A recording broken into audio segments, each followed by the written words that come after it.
at least in the Spanish Inquisition, you had a chance to respond to your interrogator. So there's something pathological about this. On the one hand, they're so arrogant as to think that they should decide what the BBC and other news media are allowed to cover and what people should be exposed to. On the other hand, they're so insecure and so small that they refuse to stand for public debate with me. Mm-hmm. This is how you get to totalitarianism. Hello and welcome to Martial Matters with me, Winston Marshall at The Spectator. Today I have the pleasure of being joined by Michael Shellenberger, who, as well as writing the books San Francisco, Apocalypse Never, as a history as an environmentalist, was also ran as a Californian gubernatorial candidate, and actually has the dubious honor of being my first return guest to Martial Matters. But since we last spoke, which I think was in November last year, you've had an incredible run, and your sort of life and career has taken another kind of swing, and as well as building up Public, your newsletter, you're also one of the Twitter Files journalists, along with Matt Taibbi, Barry Weiss, Lee Fang, Dave Zweig, others. David, I've had the pleasure of speaking with him as well. And only last, I think, week or 2 weeks ago, you exposed what has been called for the last 3 years a conspiracy theory about patient zero being at the Wuhan Institute for Virology. And it's so there's lots to discuss. But Michael, thank you so much for coming to speak with me today. Winston, it's a pleasure. Thanks for having me back on. So actually, the reason you're in London is you're doing this event with your co-Twitter Files journalist, Matt Taibbi, as well as Rusty Rockets himself, Russell Brand, at Central Hall, Westminster, exposing the censorship industrial complex. For people who have no idea what the censorship industrial complex is, how would you describe it?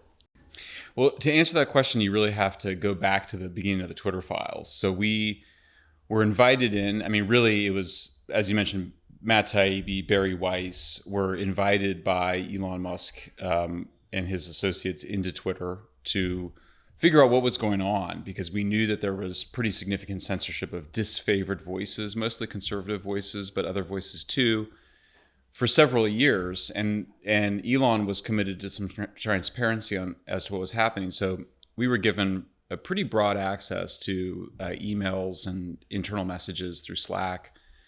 And at first it was sort of a picture, and we published a series of things about there was just a lot of what you would call woke culture. 99% of political donations from Twitter executives had gone to Democrats. And so they were censoring things like, one user, Megan Murphy, wrote in response to a trans debate, she wrote, but men aren't women though. And she was deplatformed for tweeting that. Graham Linehan, the British comedian who I've also had on the show, had exactly the same tweet, men aren't women though, and was suspended from Twitter. Yeah, so that was clearly a strong cultural and political bias. But then we started seeing something else that was very strange, which was requests from the FBI to deplatform people, and people from the Department of Homeland Security, the DHS, which was the coordinating body created after 9/11 in the United States. And that was very chilling to start to see basically law enforcement and intelligence agencies demand that people be censored effectively by Twitter executives. How is that working? They were sending emails to those at Twitter demanding specifically things take down, and there was payment, there was money involved, right? Well, right. I mean, all of this is, of course, hugely contentious. And in fact, your conversation with the Telegraph reporter, because what was happening here in Britain was very similar. I mean, we were reading these stories that were coming out of the Telegraph, that have been coming out of the Telegraph for the last several weeks. So the defenders of this practice say, look, this is just, government officials flagging violations of Twitter's terms of service. What could possibly be wrong with that? Well, it turns out there's a lot wrong with it. There was, basically the government officials, both in the UK and in the United States, who were requesting censorship of users were getting priority access. So it wasn't sort of an equal opportunity thing. They were right there. So you see the Twitter is creating a bias towards government demands for censorship. the United States, we have even stricter protections of speech than you do in Britain, though they're very strong here too. But for the United States, the government cannot interfere in the rights of people to express themselves, except for in a very limited number of cases, basically around incitement to violence and fraud. And so even having the government requesting censorship by Twitter executives is, in my view, and the view of many legal scholars, a violation of the First Amendment of the Constitution. So then the money, I was the first to report on this, is that we then started to see in 2020, Twitter started to accept payment from the federal government for its efforts.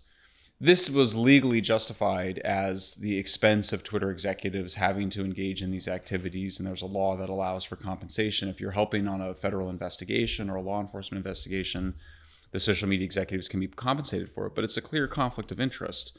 You're paying people to engage in censorship. And so there was a lot of debate about that and whether it was justified.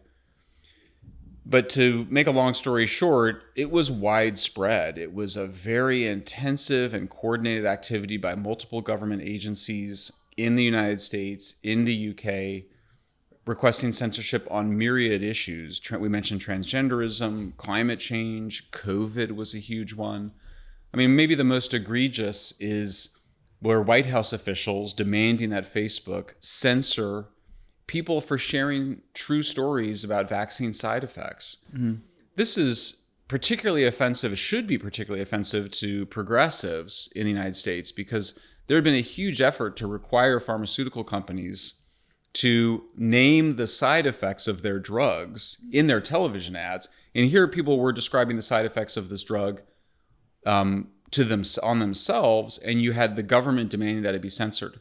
The demand was made that it be censored, not because it was misinformation, not because it was disinformation, but because it was true information that might lead to vaccine hesitancy, to a reluctance on the part of people to get vaccines. So we're in 1984 Orwell territory. So that's sort of malinformation. Malinformation is what they call it. Okay, true information that's inconvenient. Exactly. That result in behaviors that we don't like. Well, at that point, I mean, you could justify censorship of anything.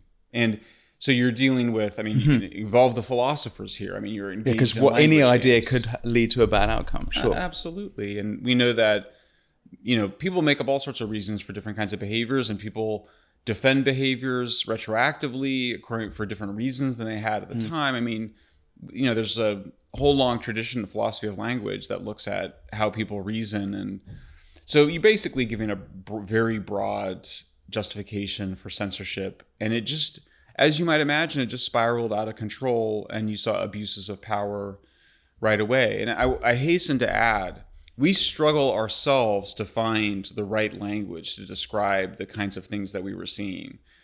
On the one hand, it's censorship, and in some ways that's the easiest to understand. But there was also propaganda and disinformation being spread by government officials. One of the Twitter So what's the difference between propaganda and disinformation? Well, that's also a very good question, and it's not clear that there's a very good answer to it. Propaganda, on the one hand, is just government public relations at the simplest level. Disinformation is what we call propaganda by other governments that we don't like. But even that word what we saw was government contractors in the United States and former government officials, including former CIA officials, saying, well, we were concerned about Russian disinformation in the 2016 elections. Already by 2018, you saw the same people saying, well, it turns out that actually most of the disinformation is coming from ordinary Americans. So suddenly we have a turning inward of a word that, by the way, had been used in context of warfare.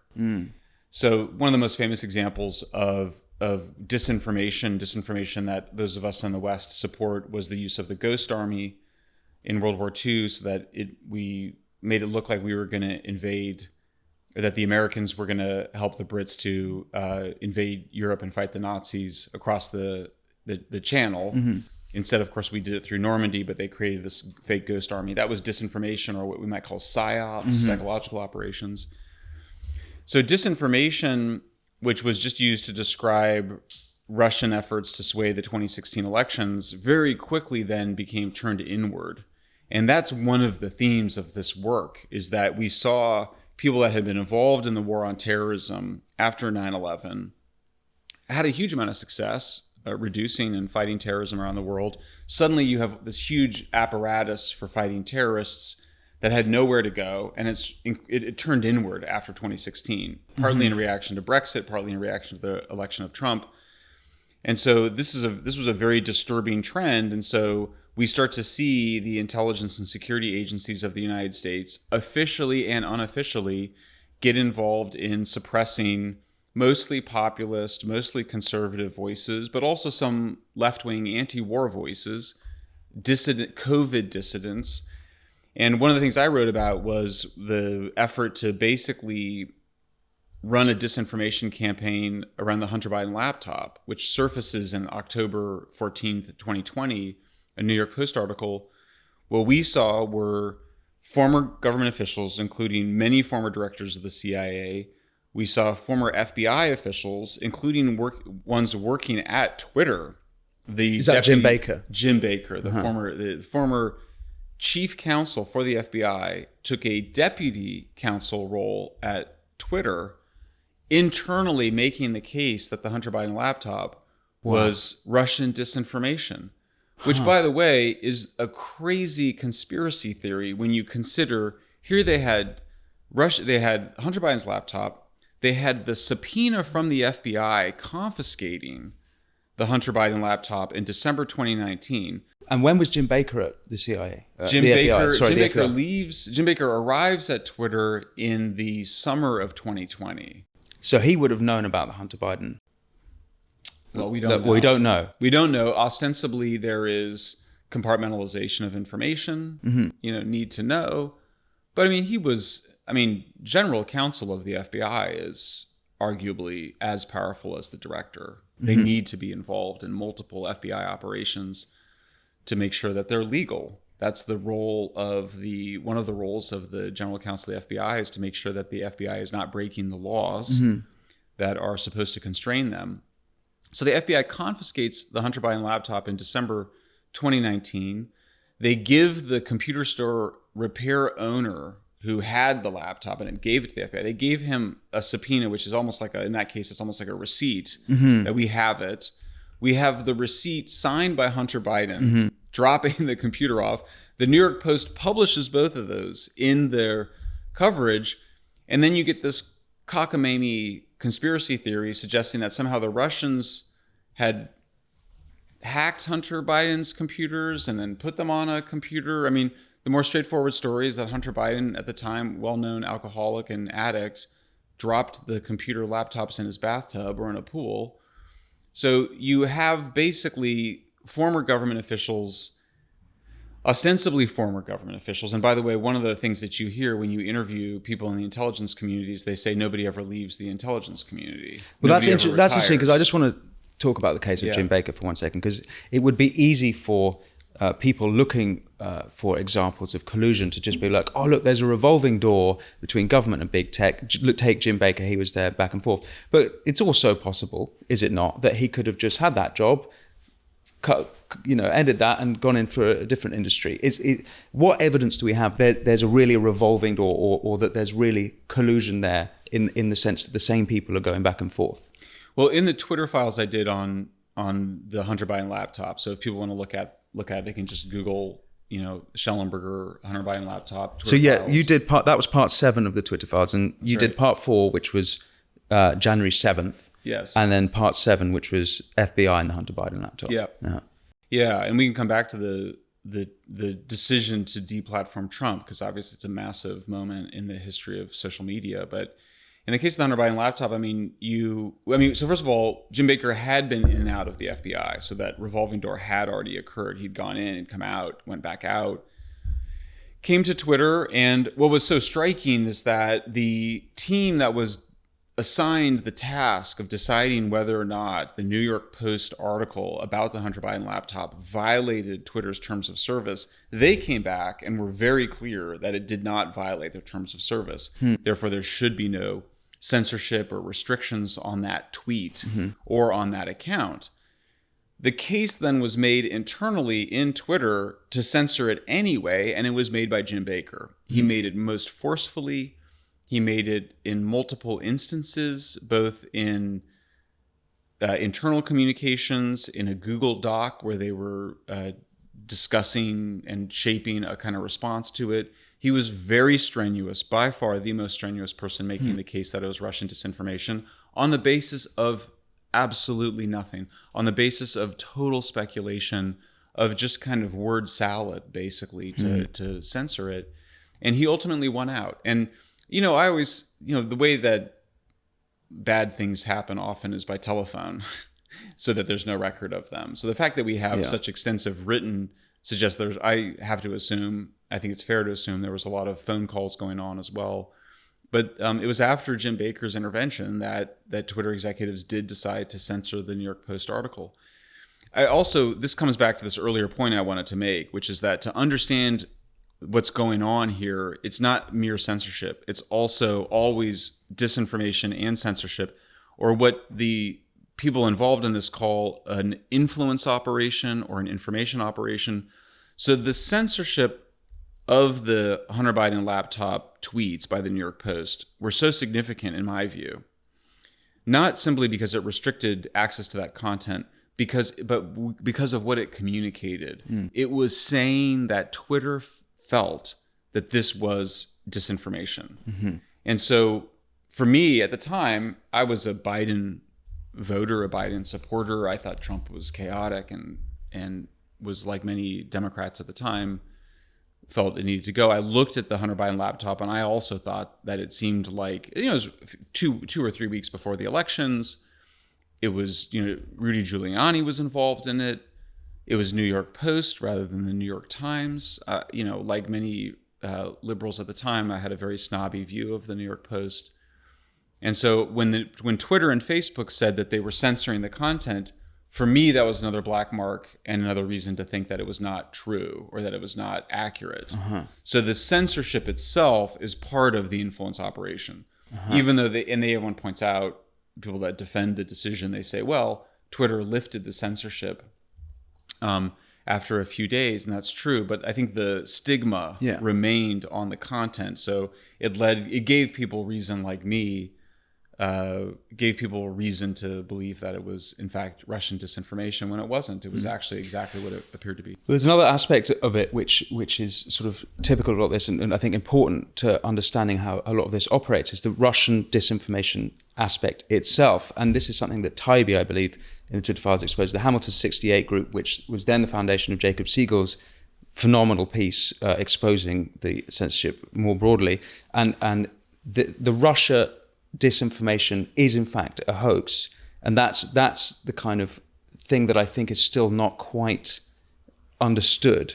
I wonder what your opinion on that was on the Russia, or maybe how would someone who doesn't understand that, the Russia hoax, how could you explain it to them?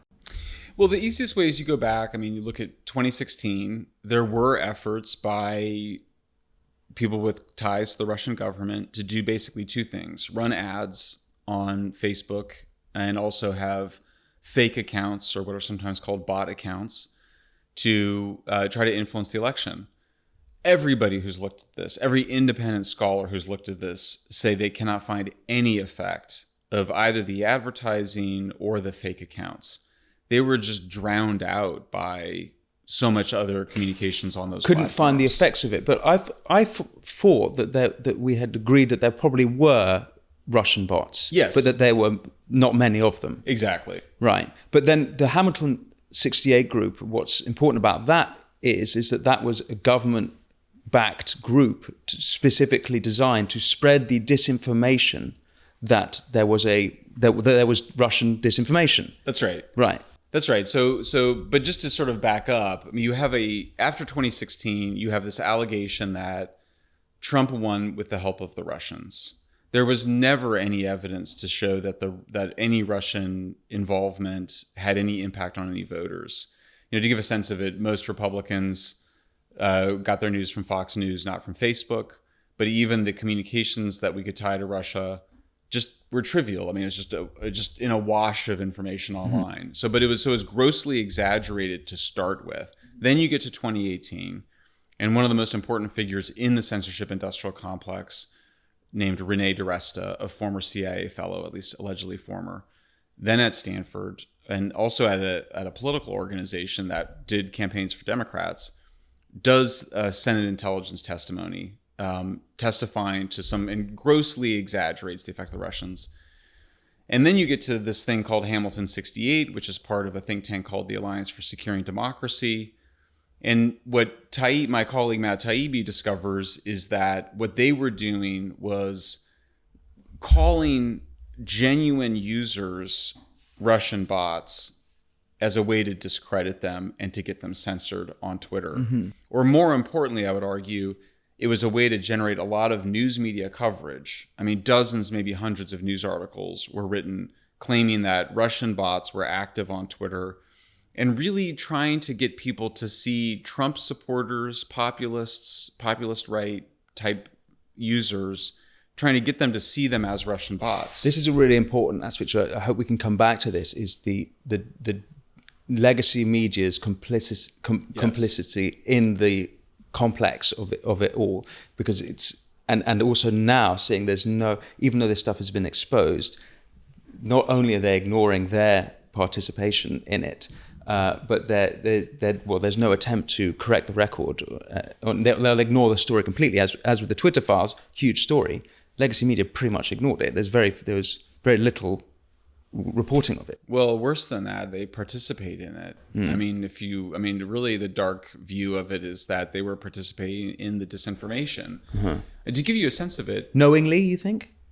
Well, that's interesting, because that gets into questions of intention, which are hard to read. But I mean, the moment that the scariest moment for me in the Twitter files was stumbling across an Aspen Institute workshop that they called a tabletop exercise, which involved all of the major news media: New York Times, CNN, Washington Post, NPR, Daily Beast, Wired, participating alongside the so-called trust and safety professionals, that's what we call the main censors at Facebook and Twitter, in an Aspen workshop in the summer of 2020 to basically coordinate how they are going to cover and not cover potential Hunter Biden scandal around Burisma, the natural gas company that he worked for.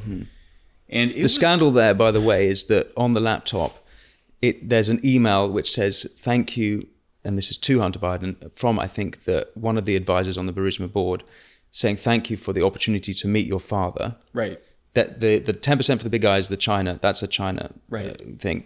But then Biden has denied ever meeting. So we don't actually know that Biden met anyone on the Burisma board.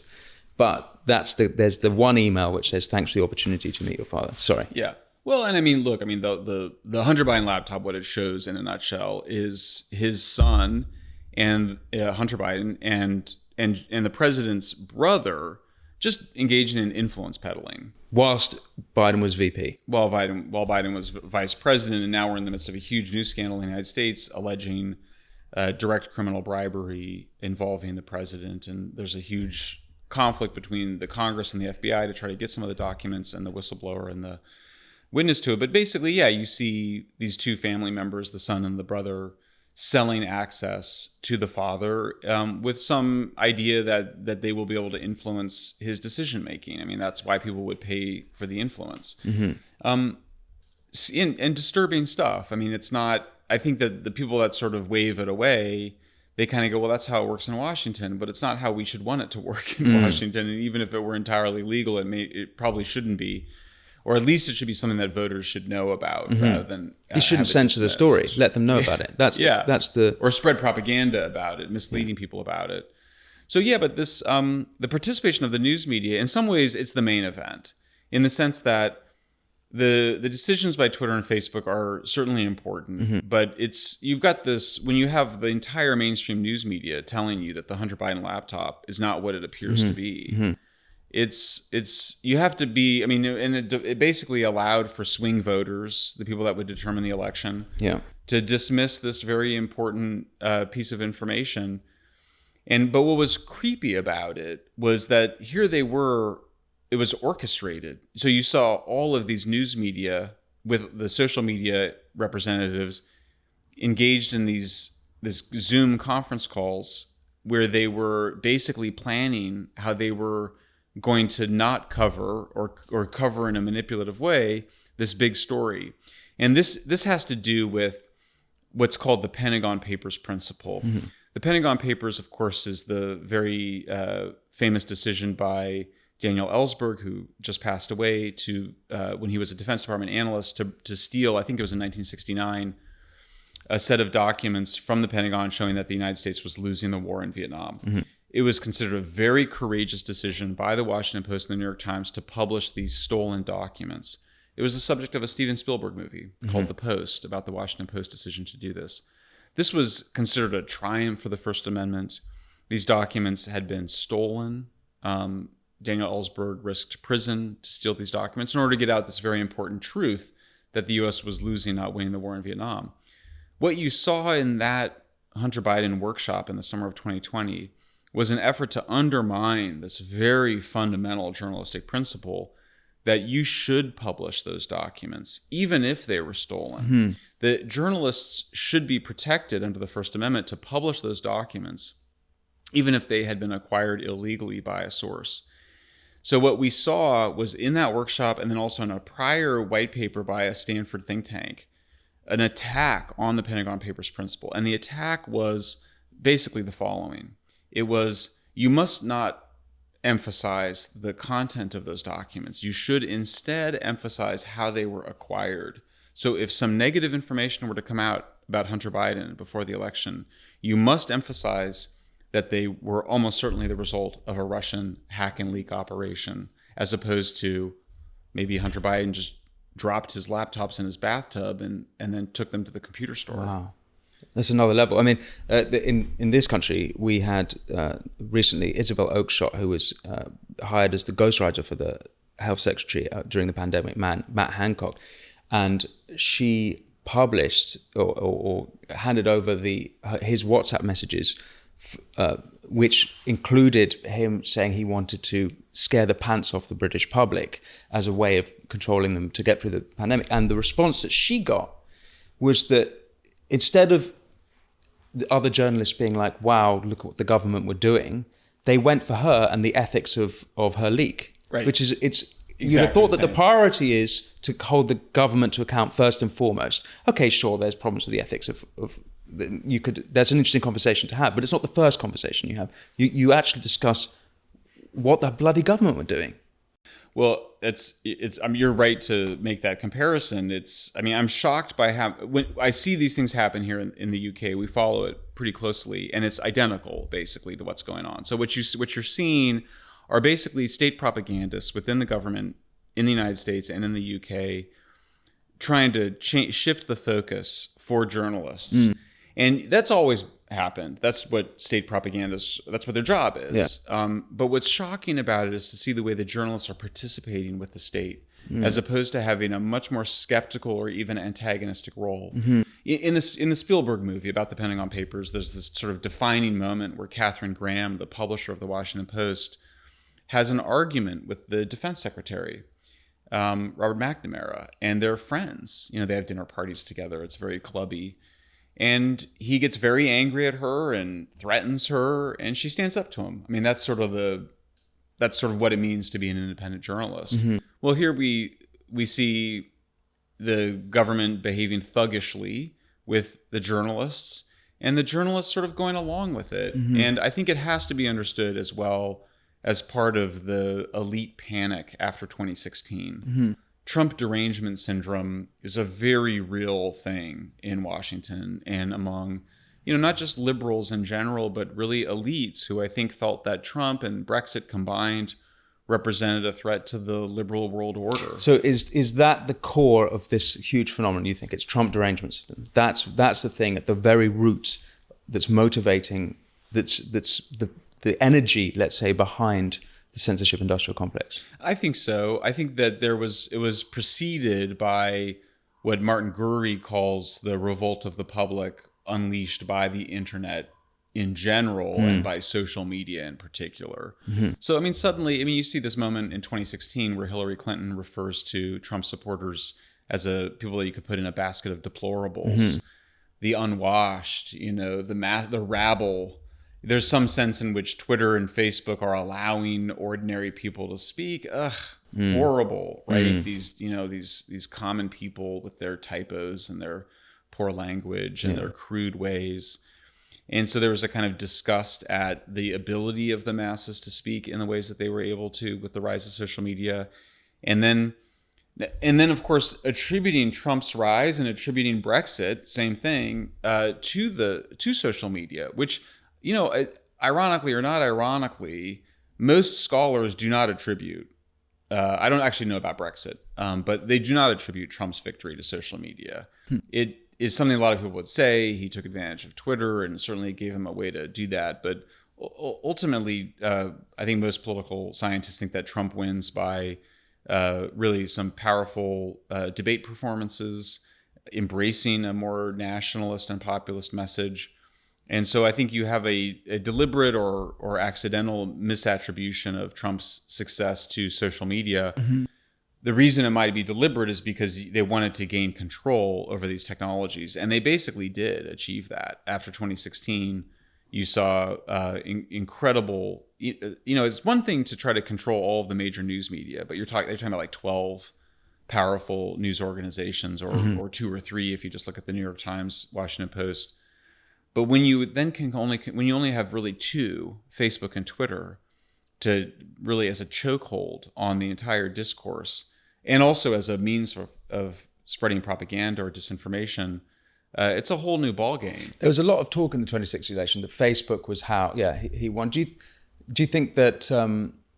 How did you get the information earlier? You said this earlier in the conversation about the Facebook being in contact with government, because Twitter was exposed, but how have you got that about Facebook? How do you know what's going on there? So Facebook, that's a great question. I'm glad you asked. So the Twitter files was not the only way to understand what was going on inside the social media companies. The other thing that was going on is that the attorneys general, the top attorneys for the states of Louisiana and Missouri, sued the federal government for censorship by federal government employees by putting pressure on Facebook and Twitter. And so they achieved a bunch of discovery, the right to get emails and whatnot. So we have these emails from the White House to Facebook demanding more censorship. And we also have the same people are doing the same, making the same demands on Twitter. Very aggressive government officials, Rob Flaherty, Andy Slavitt are the 2 officials. They're a little bit like the Matt Hancock here, I think. Berating Facebook and Twitter executives that they're not censoring enough.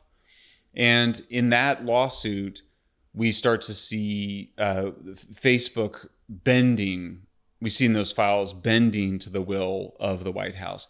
You have to remember, after 2016 elections, when Democrats start saying that Facebook is the social media is to blame for Trump's victory, Mark Zuckerberg, the creator of Facebook, just thought that was ridiculous, and he said so. It was absurd to him that Facebook could have had that role. But you saw the pressure was so intense on Zuckerberg between 2016 and 2020. By 2020, many senior executives had come from not just American intelligence and security agencies, but also from British ones. And there was always a justification for it, because these are people that were good at doing investigations. These are people that they understand what's going on in places like Myanmar, where Facebook had been abused to contribute to attacks on the Rohingya. So there's always some sort of justification for it, but you start to see basically the capturing of Facebook and Twitter by US and UK intelligence services, ostensibly retired officials. But again, if you believe what people in the intelligence services tell you, nobody ever really retires. Yeah. I'm going to ask a question which might be a bit too much mental gymnastics, but I wondered whether you think, we mentioned right at the beginning of this conversation 9/11. 9/11, the Patriot Act, leading to stellar wind. That, if you take that sort of trajectory as linked, once we're starting by wanting to protect the people, and what that sort of policy turns into through the telecommunications, watching everyone and looking over everyone, as Snowden revealed.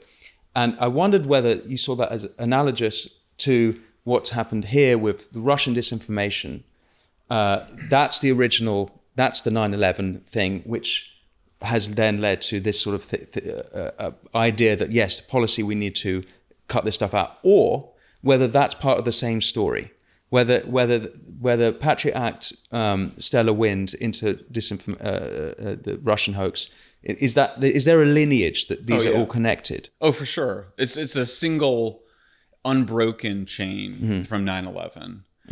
The only other piece I would add to it is this idea from Peter Turchin that we're dealing with the overproduction of elites. We have a lot of highly educated people with nothing to do in our societies.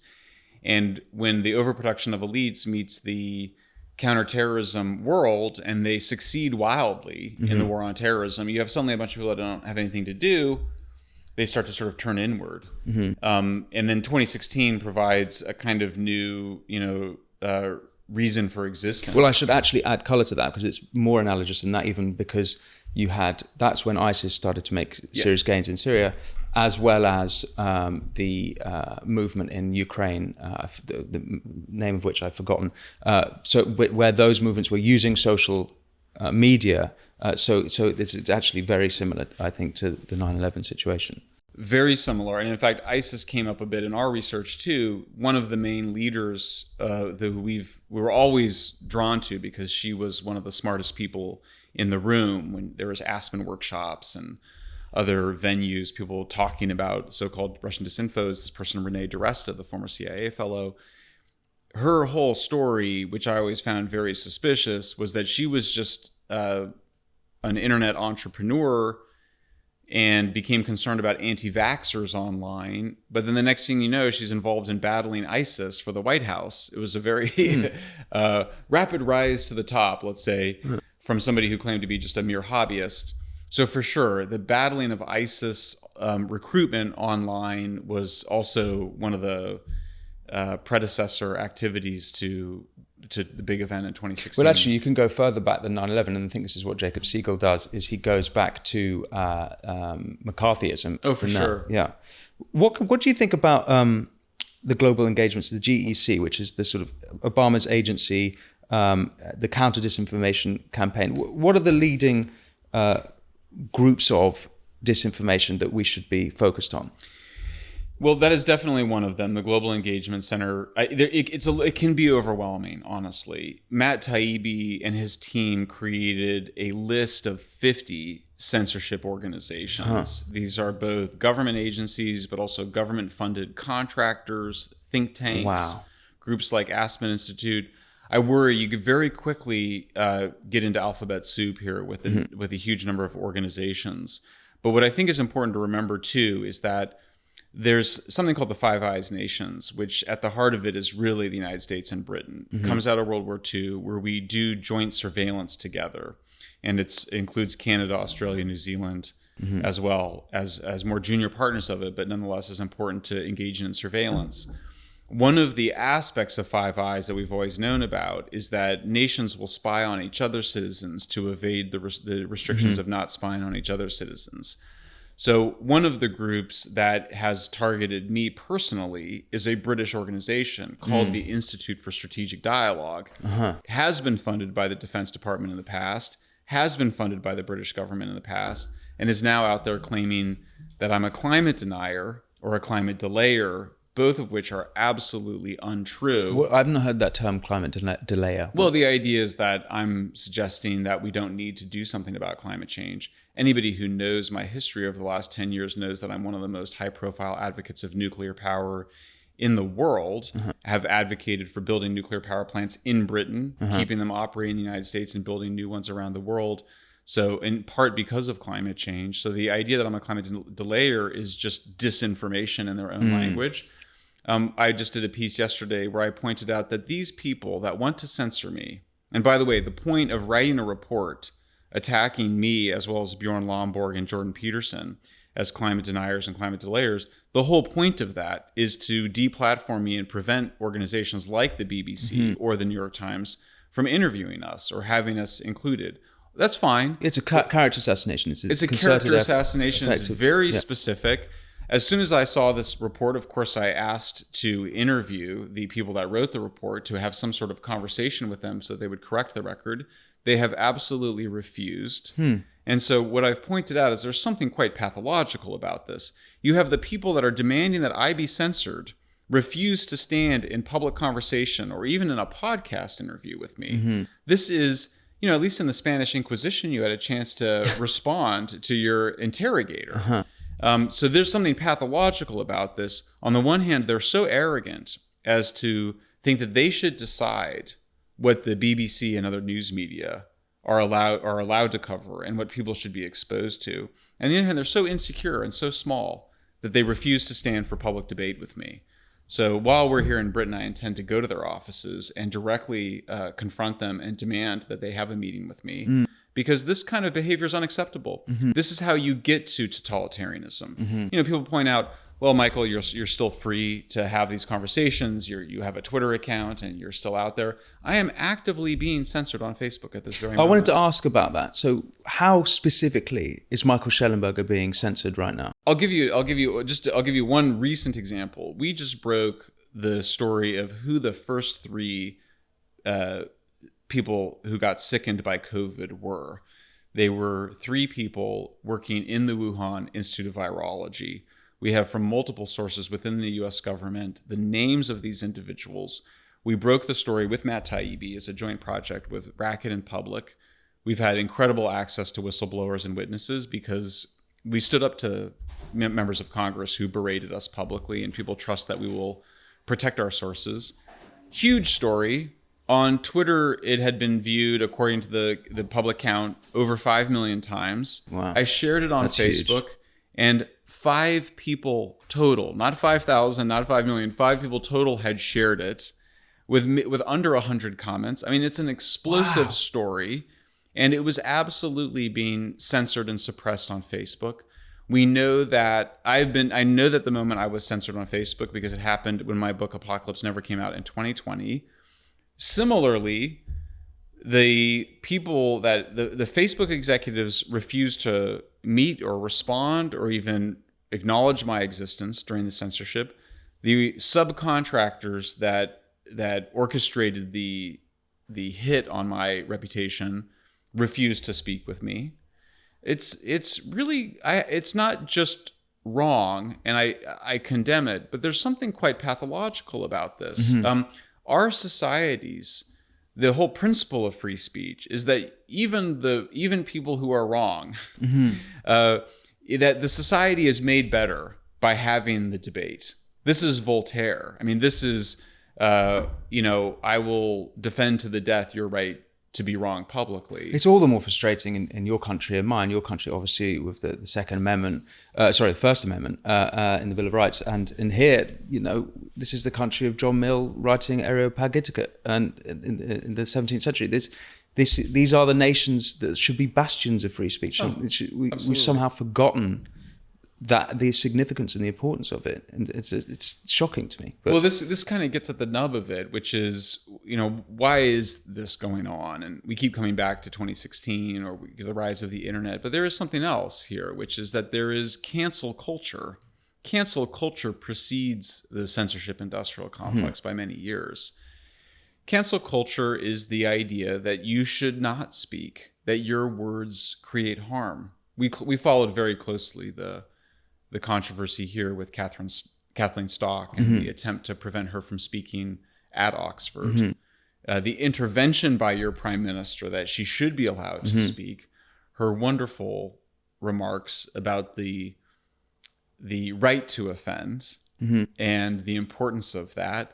I mean, I find myself slightly bewildered and disoriented by having to make the case for free speech. Yeah.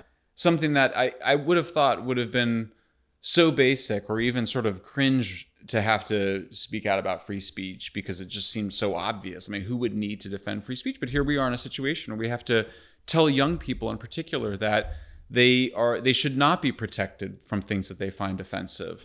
That being offended is part of being alive. Having negative emotions, having negative reactions, feeling angry, feeling upset. This is part of what it means to be fully human. And the idea that adults or somebody should protect you from that, it's absolutely absurd. But what we've seen that's so disturbing is the tapping in to that extreme culture of intolerance by the censorship industrial complex. So you can sort of see on the top is an inorganic censorship industrial complex, 50 big organizations, powerful government-funded organizations, and at the bottom is this organic. It is supported by a lot of people. Absolutely. And we see it now turning, it evolves. It's very adaptive. So we see the censorship industrial complex. First, they say we have to worry about Russian disinformation. Then they say we have to worry about COVID. Then they say we have to censor dissident views on climate change. Now what we're seeing, and this is the article today in Unheard, is we see the United Nations. We see former President Barack Obama, which breaks my heart. We see many world leaders. We see the European Union claiming that there is some increase of hatred in our societies and some increase of hatred online. Look, our societies are Western societies are more tolerant of racial, religious, and sexual minorities than they've ever been.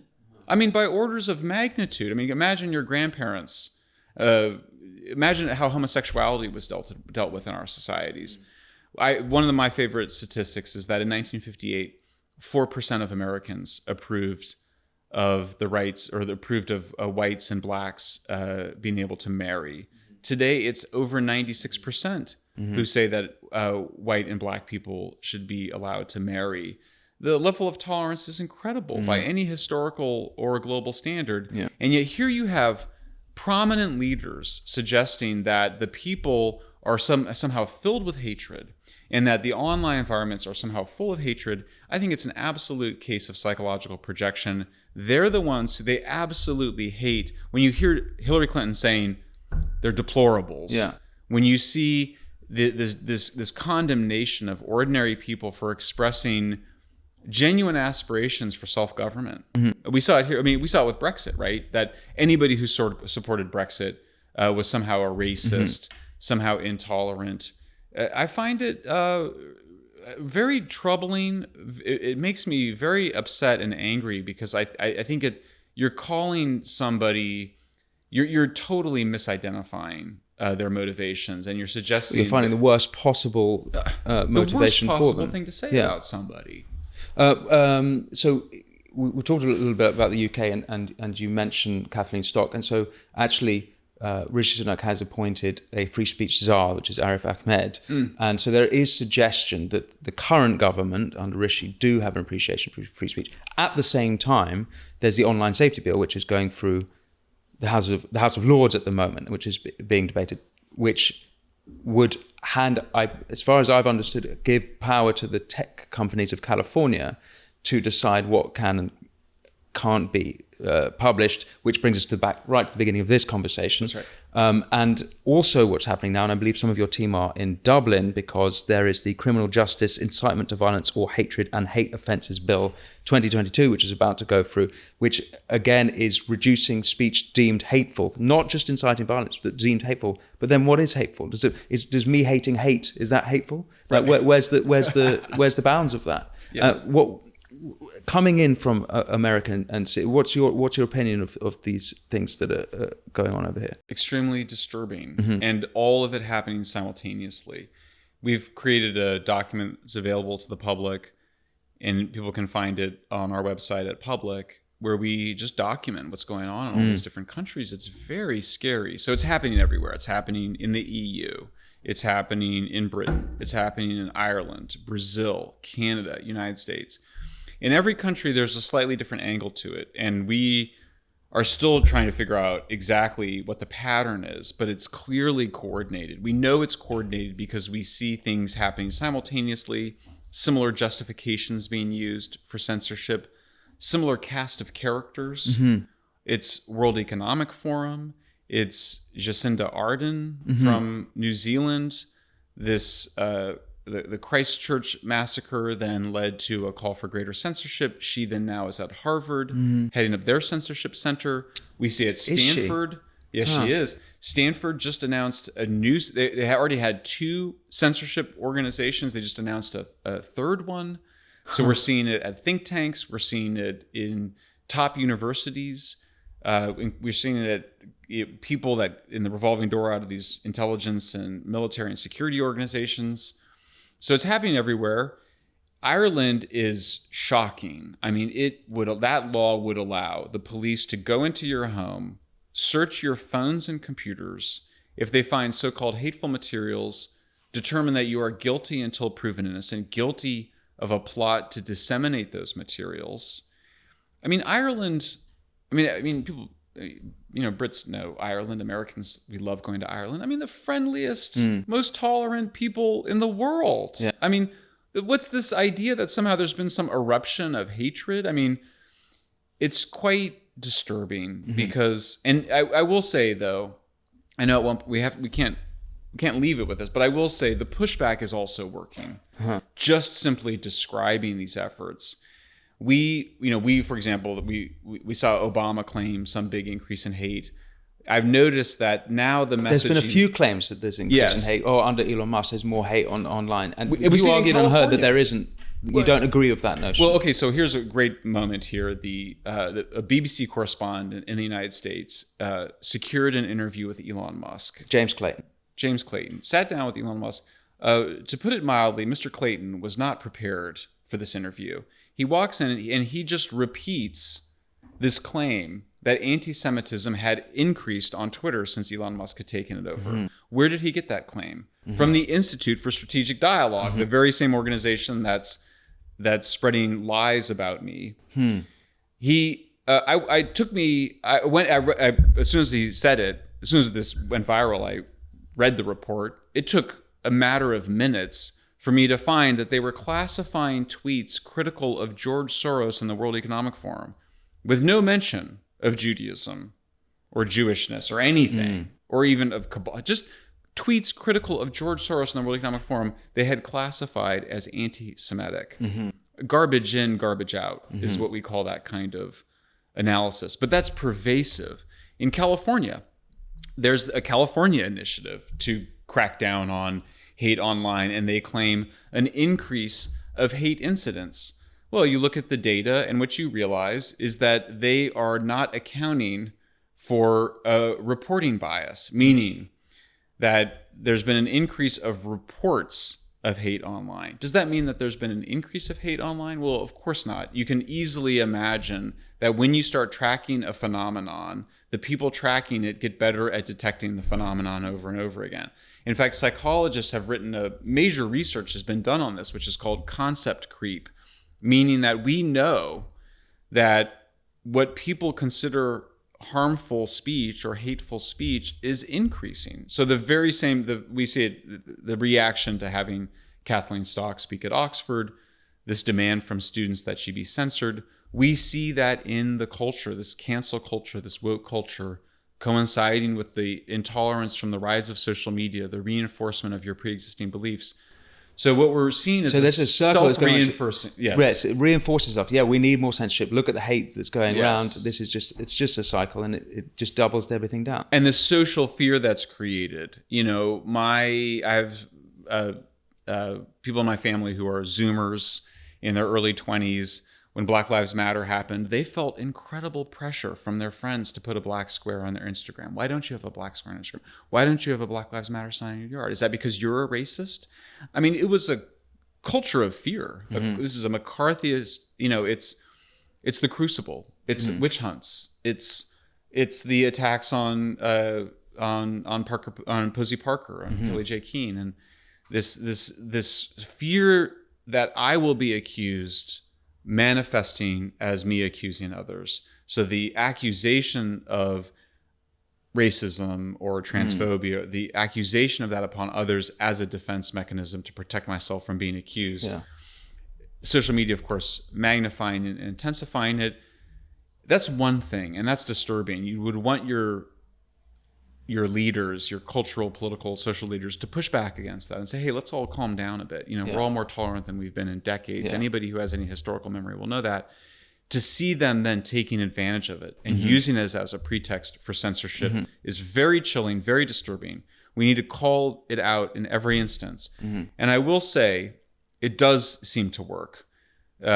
Since our efforts began on this and we started calling out this global effort to impose what I think has to be called a kind of totalitarianism, a kind of censorship of the kind that George Orwell warned against, I do think it's had an impact. And so what we've seen now is, including on the United Nations, their social media posts, they start talking about how there's a lot of hate, as opposed to making the claim of an increase of hate, because they knew they don't have that. It's still disturbing for them to go around there, hate, hate, hate. It's like, who's the hater here exactly? I mean, what is the United Nations doing? An organization where the Declaration of Human Rights very explicitly protects free speech.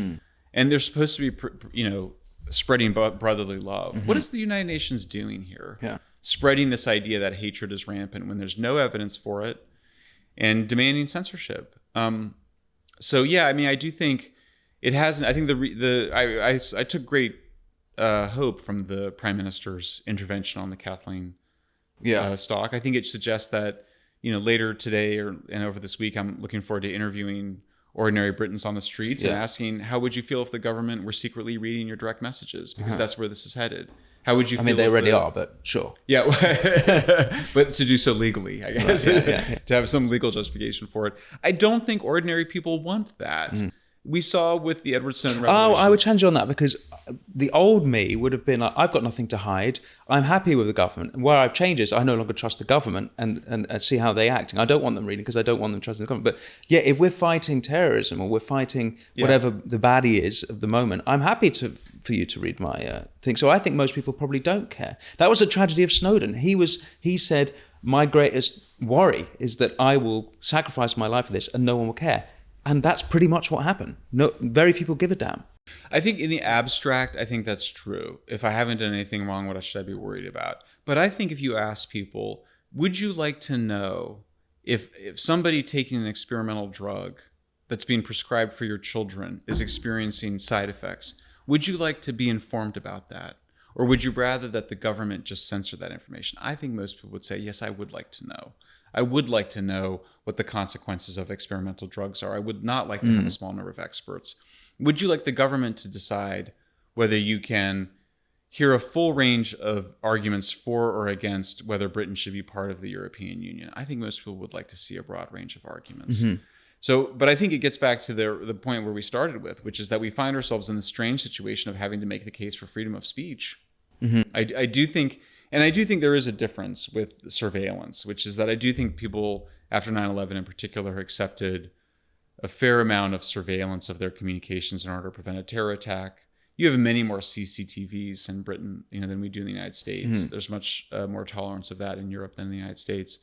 And I think there's, and there's some justification for it. And there's certainly, we can get very paranoid. But I do think that when it starts to get into censorship and somebody else deciding what information I should be allowed to read and write, I do think it goes too far. And I do think the public will be with us, but I do think it's going to also take some effort. And that's why we're here. That's why we came to Britain, is that we felt that this was something that needed to be a joint US-UK effort. We see our governments cooperating in quite negative ways, and we felt like we needed some sort of societal response to say, hey, let's get back to kind of what started this whole Western civilization thing in the first place, which was that ordinary people should be allowed to have voice. Winston, I mean, one of the things, I'm not a First Amendment expert by any means. I'm not a constitutional scholar. I don't know much about the history. But one thing that comes out when you read the histories of the period is there was always a question of, is free speech sort of instrumental for democracy? Is it something that you just sort of need to have so people know how to vote the right way in a democracy, or so you can have free markets? Or is it something much more fundamental and something much more what we call natural right? Thomas Jefferson in our Declaration of Independence called it an inalienable right, given by God, not by a piece of paper. That's an important point, by the way, given by God. And I think that's part of the bigger problem we're seeing is that God is dying again. And so we don't agree in that. So we don't have that underlying concept to bind us all together. But maybe that's another conversation for another podcast. Oh, for sure. Oh, absolutely. But I will say atheists have long been able to make a justification for it as a natural right, as something, or even if you want to get fully postmodern, it's a right that we establish, we articulate, we demand of ourselves. But for me, I find myself much more in the latter camp. It's not just a means to an end. Free speech, for me, it's like eating or breathing. I mean, to be deprived of it. And it really helps to be deprived of it, to realize how precious it is, that this idea that we should be able to express our own thoughts and that we should have a right to hear what other people think. It touches something much deeper in me, at least, than just, it's a way to have a functioning democracy or a functioning free markets. It's about being human. Mm-hmm. It's why it's a fundamental human right, according to the United Nations, according to the American Constitution, and not just something that we allow you to have because it makes things work better. I can sense you're trying to pull this conversation together, but I don't want to be the next James Clayton, because you are a bit like Musk in that there's so many interesting things that you're up to and you've done that I could easily miss them. And there's a couple of things I wanted to just quickly ask you about, if time permits. Firstly, about Twitter. I followed the Twitter files closely. Anyone, I think, who is skeptical or cynical about legacy media, which pretty much ignored the whole thing, was following it on Twitter, and we could see by the numbers of people who were engaged on Twitter that it was a big story. But being on the inside, on the other side of the curtain, and what was the atmosphere like? Was it excitement when you pulled up to the Twitter HQ in San Francisco? Was this like, oh my God, this is the, or were you cynical about the thing? What was it like? It was thrilling. So I came in through Barry Weiss. I did not know Elon Musk. And in fact, I'm maybe the journalist who has been most critical of Elon Musk for the supply chains. I am. Yeah. And I have been for 10 years. In fact, I criticized Elon Musk directly in Apocalypse Never. And so about solar panels, I remember that. About the solar panels, and you may know that the solar panels in China are being made by Uyghur Muslims, most of whom are in concentration camps. The supply chains for lithium batteries is very... Not most of them, 1 to 3 million of them are, but yeah, sorry. Yeah, exactly. Yeah. It's not great. Yeah. The supply chain for producing oil and gas has high paid workers, many of whom are unionized, in much more safe conditions. People have seen, anyway, I could go on about it, but I have criticized Elon Musk in the past for that, but his taking over of Twitter was clearly done for the right reasons. People may know that he massively overspent to buy the company. He certainly could afford it. He's the world's richest man. By right reasons, you mean not for money, clearly, but rather it was mission driven. Absolutely. He's a free speech guy. Absolutely. He wanted to say I don't want to suggest that he's not. I mean, obviously he has powerful business interests, and we should be cautious around how those are represented on the platform.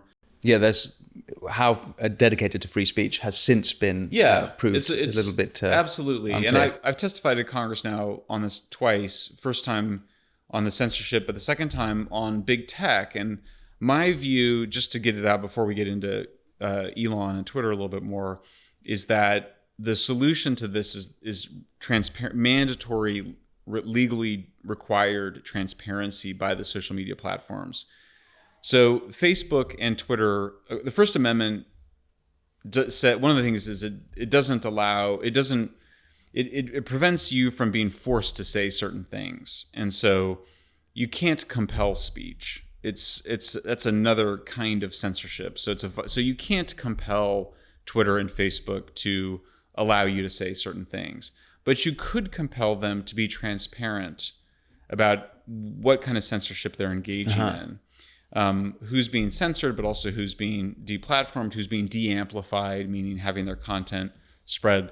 That should be open, and I think there should be a right to respond. So I should have a right to know how I'm being censored by Facebook, and I should have a chance to respond. That means I can go onto other social media platforms. I can criticize Facebook. In fact, I've done this on other platforms and try to make my case elsewhere.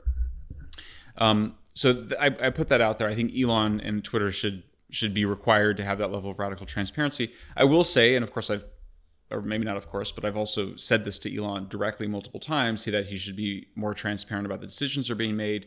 And he has been more transparent than the previous owners. He complied with a Turkish government request to censor Turkish journalists. There's a legitimate debate to be had about whether he should have done that.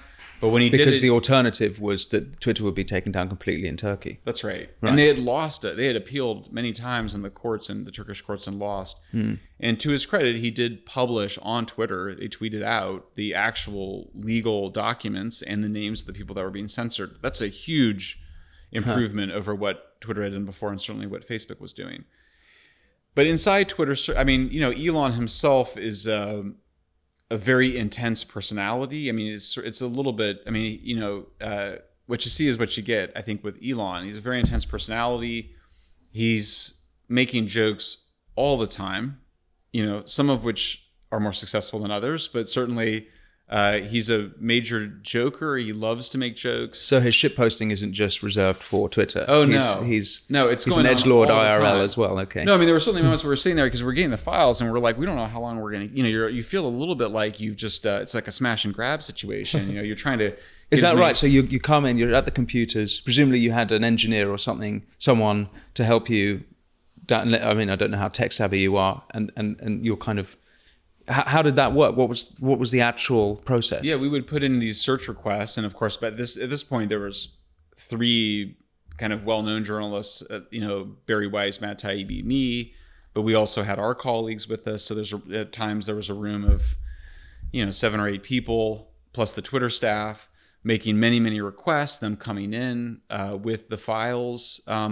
I saw no evidence that anybody had gone through the files before they gave them to us. They were just doing these searches, and these were very large document drops. And so we were going through, thousands upon thousands of emails and internal messages.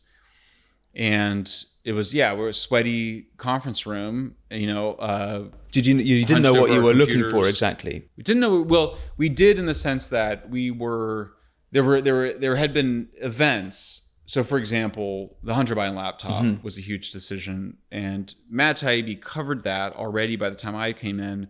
I saw things around it that I felt like I needed to take a second crack at it. So I did a second round on the Hunter Biden laptop a month after I think Matt did. Barry Weiss looked at some of the key people who had been de-amplified. We discovered that there were secret blacklists. They were actually called that, blacklisted basically for de-amplification. One of whom was, Jay Bhattacharya, who's a very famous critic of COVID skepticism, a professor at Stanford. We did the Trump deplatforming. This was a major event. So you have January 6th is the famous Capitol riot. January 7th, there's a lot of internal debate, and really the decision is made at that point, really a decision to deplatform Trump, even though the Twitter staff themselves had decided that Trump's tweets had not violated their terms of service. And this was one of the patterns of behavior, is that Twitter was just making up stuff as they went along. And to some extent, that's understandable. That's what happens. You're a new company. But here they had a terms of service that everybody had agreed to, and they were just finding justifications to kick Trump off the platform. And then the final decision was made on January 8th. And so when I got in there, Barry and Matt had decided to split up January 6th, 7th, and 8th. They gave me what I think they thought was the less important date, which was January 7th. But sure enough, it turned out to be an important date because it was where you could see the staff trying to kind of invent justifications to deplatform Trump. So those were some, and then the moment, and really the floor dropped out from under us is when we started to see all of these government officials, FBI officials, DHS, White House, making demands on Twitter. And that was when Matt started in particular, because he had had so much experience looking at the military industrial complex. He started to look at the role of these orchestrated campaigns like Hamilton 68 to basically demean ordinary Twitter users as Russian bots. Then it goes full circle again, or goes back round again, I should say, because you go to Congress for the hearing and you are grilled and this is the people elected to uphold free speech in America are then grilling you for exposing censorship of the government. I guess the government themselves trying to hide their dirty work. But you guys look like you're having fun. You and Matt. Well, no, I know I was Barry wasn't having there. You're kind of looking at each other, giggling at this. You were asked if it was some sort of threesome. It seemed farcical and amusing to you. Well, it was amusing to me in part because they were going after Matt. They had already demonized me. Democrats and progressives had already demonized me in 2020 around Apocalypse Never, where I say climate change is real. It's not the end of the world. We're going to solve it with natural gas and nuclear power. That was already heretical. And so they felt like they had already done their number on me. So they needed to focus their attention on Matt Taibbi, who's also a much bigger personality, has 3 times more Twitter followers than I do. Very successful Substack writer, very famous in the United States. And so they really focused all of their energy on Matt. Mm-hmm. And when they kind of came to me, the famous moment in that hearing was that the member of Congress, they kept trying to kind of make it seem like there was something wrong with us doing the Twitter files, like there was something improper or maybe illegal about it. The night before, a government agency, the members of Congress had released documents showing that this Federal Trade Commission, which regulates Twitter and other social media companies, had basically been demanding that Elon Musk reveal who all the reporters were who were involved in the Twitter files, as though we were doing something wrong or illegal. And so one of the members of Congress kind of clumsily was trying to figure out my involvement. And she said, well, Elon invited you in. I said, no, it was actually Barry Weiss had invited me in. And then she said, so then it was a threesome.